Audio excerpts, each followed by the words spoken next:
This episode is brought to you by Anchor.fm. If you haven't heard of Anchor, you should definitely check them out. It's a super easy tool that anyone can use to create and distribute their podcast.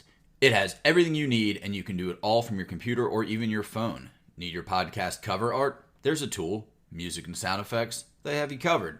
Want to record on the fly? It's easy with the app. Now you may be saying to yourself, I already have a podcast. No worries, just create your account, upload, and publish to Spotify, Apple Podcasts, and many more. Looking for some walking around money? Anchor connects you with advertisers who match your brand. It's a one-stop shop for all of your podcasting needs. Download the free Anchor app or go to Anchor.fm to get started. Hello and welcome to BizQuik. I'm Corey. And I'm Julie. And on the podcast today, we have JHedges of JHedges Consulting. His firm focuses on robotics and warehouse automation, and he's out of the greater Philadelphia area. Welcome, Jeff. That's right. You're listening to BizQuik. This is where Julie and Corey provide quick and useful information to small business owners. BizQuik is the podcast where small business owners get to showcase their businesses and receive expert advice and guidance in areas many entrepreneurs struggle with. And you, the listener, get solutions, tips, and tricks on real-world topics that many small business owners face. Julie and Corey are the experts small businesses hire when they need solutions. And the BizQuik podcast is just one way they deliver those solutions. Let's start the show. Hey, good morning, Julie and Corey. How are you both doing? We're good. How are you? I'm doing good. I'm hunkered down in my office at home for the last 8 months, but the good thing is that what I do online is it makes it very easy, right? So it's easy to reach out to people, chat with people, do podcasts, send out emails. Yeah. So you started your consulting firm during the pandemic, correct? Yeah, so I've been kind of going whole on it since the summer. I left a position where I was president of a robotics automation firm for a little over 8 years. And things just kind of fell into place. It was the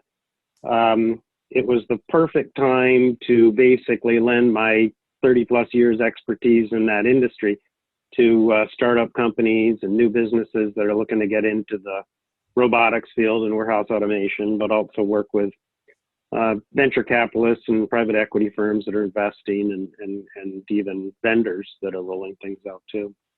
Excellent. So how's it been going?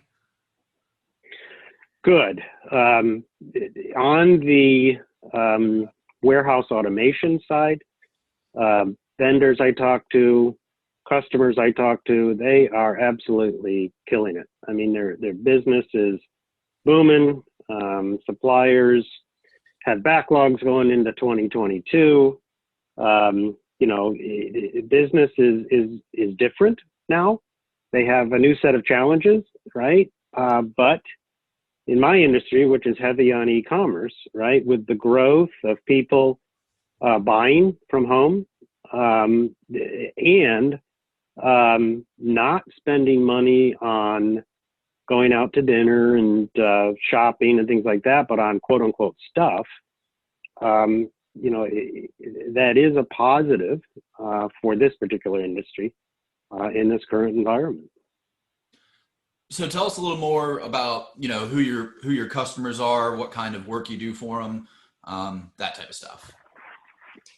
Sure. Yeah. So I work with three different sets of customers, I guess. One, I'll act as an advisor for venture capitalist investment firms that are looking at making investments into new automation technologies. And right now, my industry, it's all about autonomous vehicles within a warehouse space, robotic picking and artificial intelligence. And there's literally hundreds of companies in stealth mode or startup mode throughout the globe that are looking to get into this industry and apply their point solutions. I also work with the startup companies, helping them understand the industry, helping them make introductions, many of them helping them understand how to structure a business, right? They've got a great idea, but they really don't have experience, setting up the billing process, or how do I set up a sales process, or how do I approach customers, and things like that. And then also working with established vendors who have a lot of great ideas or new product launches that they're looking to get launched into the industry as well. Excellent. We have, we like to say that all it takes to start a business is money, right? And a lot of people, when they're starting out doing a small business, have no idea all of the work that goes into it, or everything that you really need to do to build a strong foundation. It's great to know there's someone else out there that is guiding and directing small business owners so we can have as many successful small businesses as possible. What are some of the common challenges that you're seeing as people are starting up? Are you seeing them get to successful launch? Yes.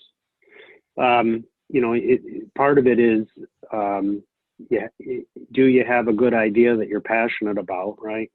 A couple companies that I work with, and literally they're 4 people, right? I think of one company, it's 2 brothers, and they've got a really nifty technology idea, but they're fully vested. This one brother, during the course of developing their product, actually on the side took a job as a warehouse worker so that he could experience the specific challenges that they were trying to address through automation, right?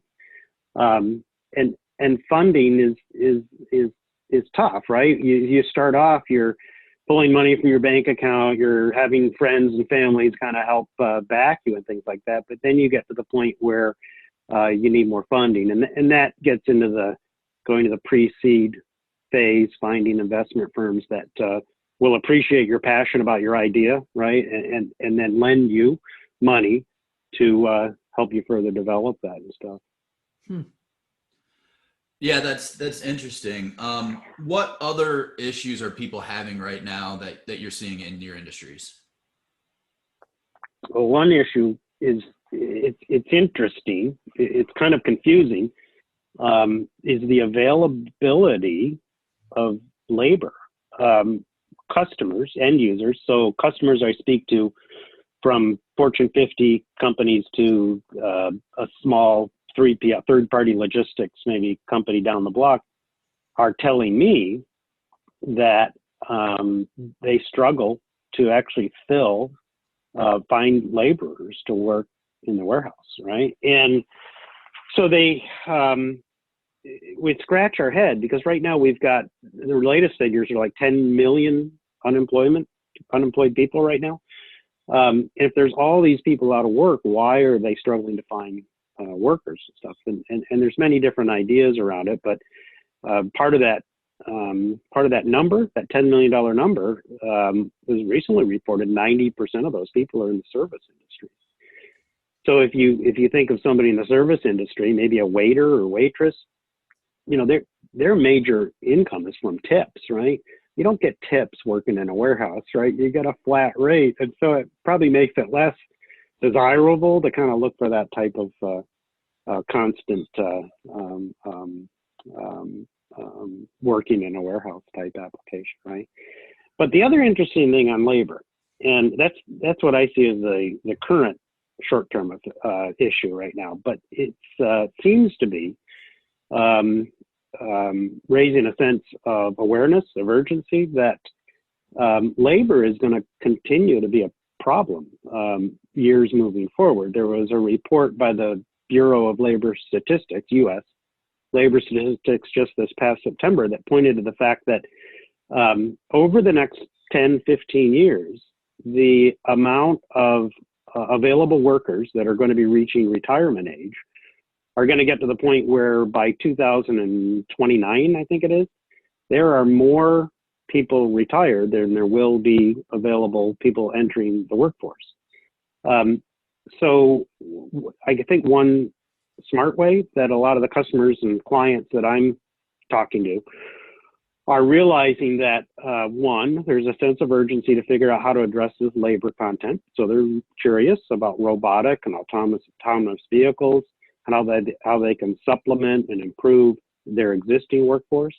But getting that right now is something that they probably will be forced to grow and expand upon in the future as labor becomes more and more of a challenge to find years down the road.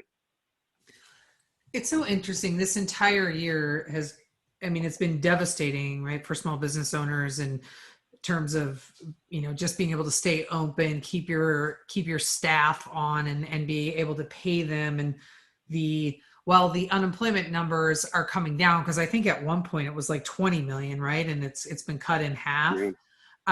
But Yeah, you're right. I question the legitimacy of the 10 million in that I think it's actually higher than that. I just think that there's a significant number of people who no longer qualify for unemployment, or have just kind of given up even looking because there's not a lot of viable options for them.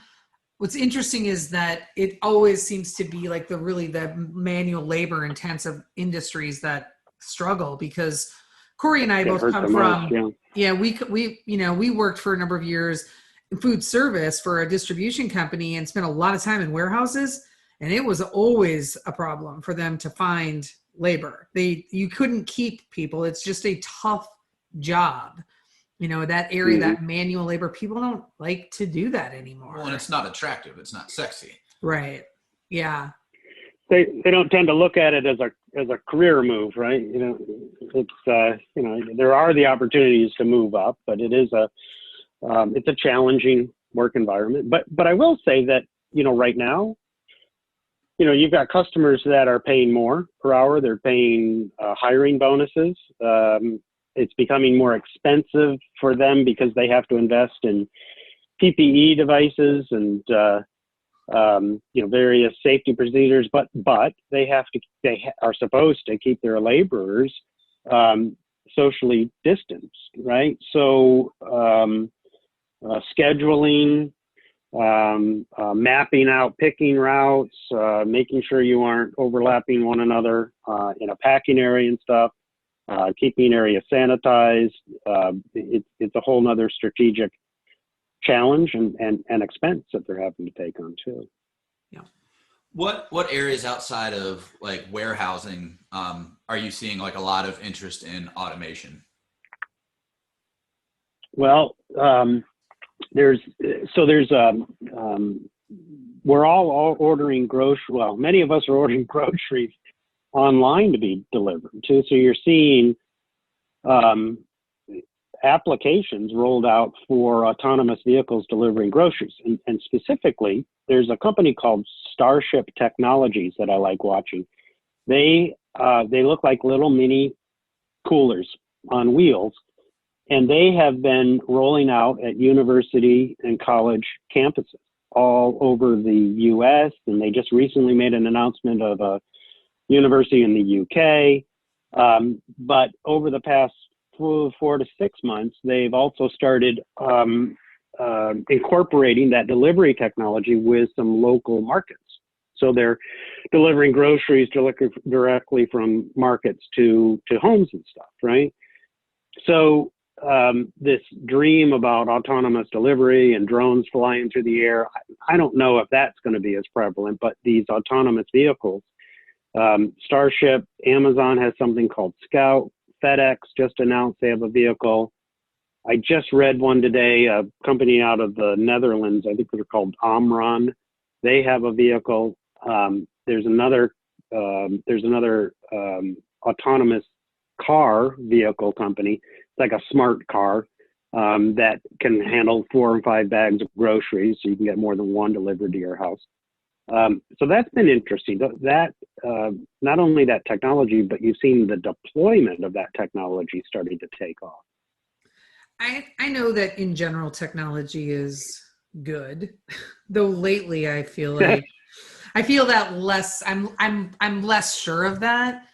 I don't know. I'm not gonna lie, Jeff. All of those examples that you just gave, I think maybe a couple years ago I would have gotten a little bit excited about it, or felt like I would have maybe questioned like the possibility of it. Now I feel like I need to put on my tinfoil hat and just say that everything is moving us towards nobody leaving their houses anymore. Crazy, isn't it?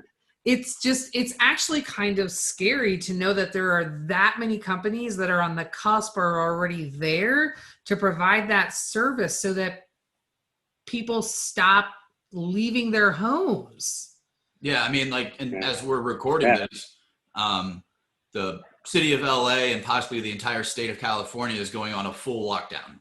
You're not allowed to leave your house except for essential activities. So, I mean, you can't even go for a walk. Which, I think it's just crazy. It's kind of frightening. And I know, I feel a little, I don't know. I guess I feel slightly bad and maybe uninformed in saying those comments to you because this is your industry. This is where you live and breathe in this space, but I don't like it. I don't like it one bit. I really don't. I'm kind of getting mad. Not at you, Jeff, not at you, just in general. Yeah. Well, so the interesting thing is that I get it. It's like, oh my God, the robots are coming, and you can point to any sci-fi movie where they take over the planet or stuff, right? But so the advantages here, right, to us as consumers, is that I think you'll start seeing a lot of people much younger than I have become accustomed to having their request for items and orders and things they want delivered pronto, immediately, within an hour, right? I don't know that I have to have, a box of Cheerios delivered to me in an hour, but, that's the stage that the consumer's demands have kind of set right now, right? But look at it another way, is that a lot of these companies are testing their technology in the quote unquote supply chain arena. And as they grow their accomplishments, they all have plans to kind of move on to other industries. So what if you had these very smart autonomous robots that were able to assist firefighters, right? You've got a massive chemical fire that has to be put out. You don't want to send in unproven autonomous technology because it might make the situation worse, right? So I can see this being very helpful in natural disaster situations. I can see it very helpful if you have a medical emergency type situation, you have to get medicine or product to somebody who needs it. God forbid another COVID pandemic hits, right? Well, what if we are so locked down that we are hindered in the distribution of vaccines and stuff, right? There are practical applications, and we should approach it with a sense of skepticism, if you will, right? It's good to have because it can fulfill some immediate needs that I have to receive product or stuff, but it also, I see it growing into being very helpful for applications where maybe we've got environments or situations where human interaction is deterred for some reason. All right, I have a lot of words to say about robots and what you just covered, but first we're going to take a quick commercial break. We'll be right back. Hey everyone, we wanted to tell you about our latest course, Foundation 52, that will be available on February 15th. This course is built to provide tools and techniques every week of the year and is designed to improve your small business. If you're thinking about starting a business, this is a great resource for you as well. We walk you through sales, customer service, disaster planning, growth strategies, and so much more. Head on over to SB Pace to sign up today. Welcome back. All right, Jeff, you just broke down you gave us a lot of thoughts on the possibility of robots in the future. And I'm not, as much as I love the concept that I might one day be able to have robot legs. I'm not buying, I'm still not okay. I find myself wondering if I'm the only person left on the planet who actually enjoys going to the grocery store. Like, I feel like that's going to be taken away. I do. You do? It's like a break away, isn't it? These days it's quiet and stuff. You gotta, so when we use the term robot, right? Many people right away think of a humanoid looking beast that you're going to interact with and stuff, right? It's the components that make up a robot. In our industry, many years ago in the automotive industry, robotic arms were used to do repetitive tasks, right? We're seeing them applied to in especially e-commerce, picking, distribution. Is we got that same arm, but they're coming up with very clever, what are called grippers, to be able to pick up various items. And what they struggle with is picking at the same rate that a human can, right? So when I was saying earlier about we have this feedback that we're hearing that it's tough for warehouses to hire operators to work. Well, if they could find the people that they needed to work, they probably would perform at a higher rate right now than a simple robotic arm. These robotic arms are, bolted in place, and they don't necessarily move around a lot, and they're just picking items. The other quote unquote robot are simply little mini vehicles that you can put a product on top of, and it can transport it from point A to point B. The alternative for that in our industry has been, umpteen hundred feet of conveyor.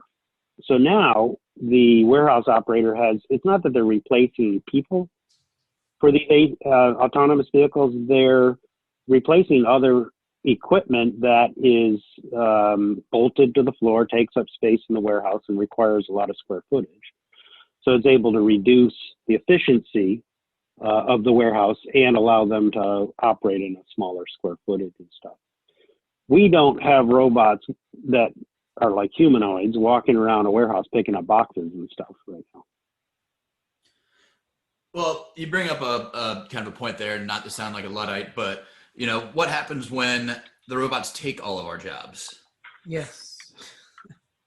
I don't think they ever will. I think they'll be task specific, right? I think that I think of a specific example, which is over the road trucking and trailers. Right now, there is a desperate need for drivers. The industry is not able to find enough over the road drivers, right?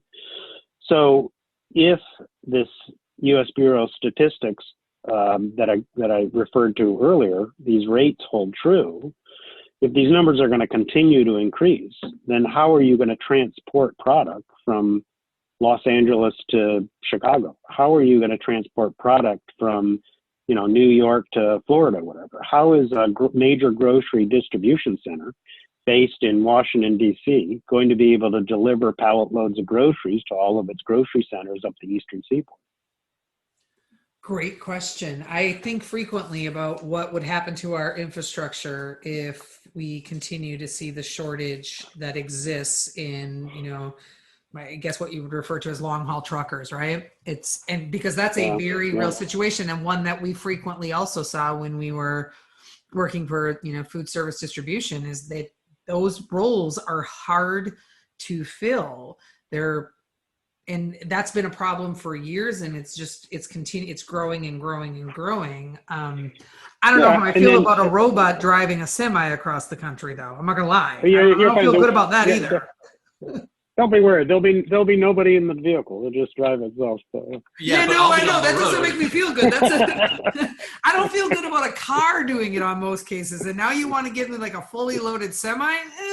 That feels. No, I don't think I'm on board for that either. Basically, I'm in denial of the future. I'm in denial, Jeff. I hear you. Yeah, you got to keep an eye on Tesla and Workhorse, and there's probably about half a dozen electric vehicle companies there that have semi-trailer trucks that they're successfully testing. Yeah. Well, I guess I have a brother who drives truck. I have a brother who drives truck over. Well, let me just say this: I have a brother who drives truck over the road, and honestly, I think I'd rather have a robot drive than him. So I think we're okay there. Well, just today, UPS announced and it's all over the news, that they are restricting the number of pickups that they are going to be able to do at major retailers, right? So that's, how could they correct it? If they hired a couple thousand more drivers and built another couple thousand more trucks and activated a couple thousand more planes, right? The flip side is, right, the investment in autonomous vehicles, because truck drivers and people who fly planes, they don't work 24/7. They have laws in terms of how long they can be on the road, the amount of time they have to rest and stuff. But, automating, having an autonomous vehicle is going to open the opportunity for that vehicle to operate on many, many more hours, and probably could positively allow them to positively address the situation we're seeing today. So they have to restrict. How far are we away from having that sort of where UPS or FedEx or somebody's using that type of technology? Not far. Like they're already testing it. Weeks, months, years, decades? Years. Yeah, years. Yeah.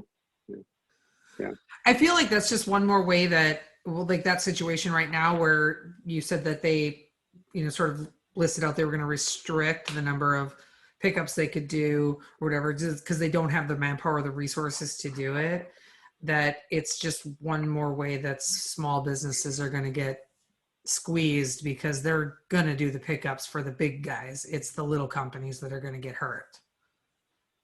Well, it's so think of it this way. Another way to think of it is that UPS, FedEx, all the major deliveries, they don't make money on delivering to your home. Right. They make money on doing the big packages, right?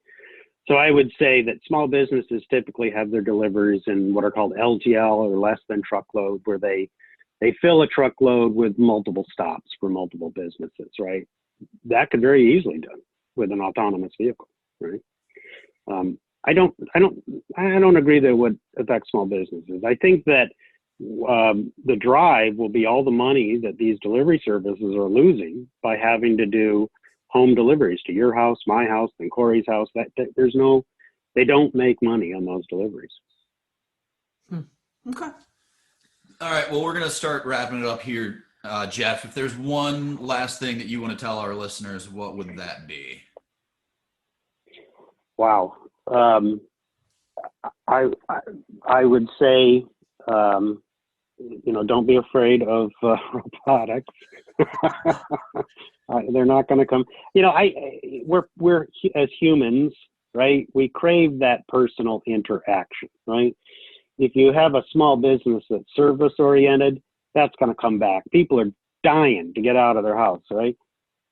If you don't like working in a warehouse, or that's not a job that really excites you, it's okay. They're going to have automation for that to kind of help supplement that labor. If you're a tech-oriented person, I've got a tip for you. If you want to learn more about tech, there's going to be tons of jobs for servicing, maintaining, managing, programming, running, designing, all this type of technology out there. I could go for a job where I am in control of the robots. There you go. All right, Jeff, tell our listeners how they can find you.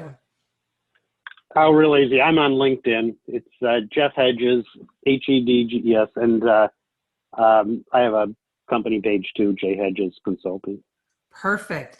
Thank you so much for joining us today. This was an interesting and lively conversation, and one that I did not expect to find so much passion in from myself, but I guess I know how I'm feeling about the future and what's happening to our world right now. I want to also thank all of our listeners for tuning in, and you can catch everything about Jeff and how to find him in our show notes. And you can connect with us on social media. We're on LinkedIn, Twitter, Instagram, and Facebook. And you can reach us going through our websites, sbbase.com and bizquickpodcast.com. And while you're out there, go ahead and subscribe to our podcast and give us a like and a review. We love feedback. And feel free to reach out to us about any topics that you'd like for us to cover, or if you wanted to be a guest yourself. And while you're out there, you can buy our book, Seriously Now What? A Small Business Guide to Disaster Preparedness. It was a #1 bestseller on Amazon, and it comes with a digital workbook download. It does, and it was, and it's good. I'm Julie. And I'm Corey. And this was BizQuik, helping small businesses across America.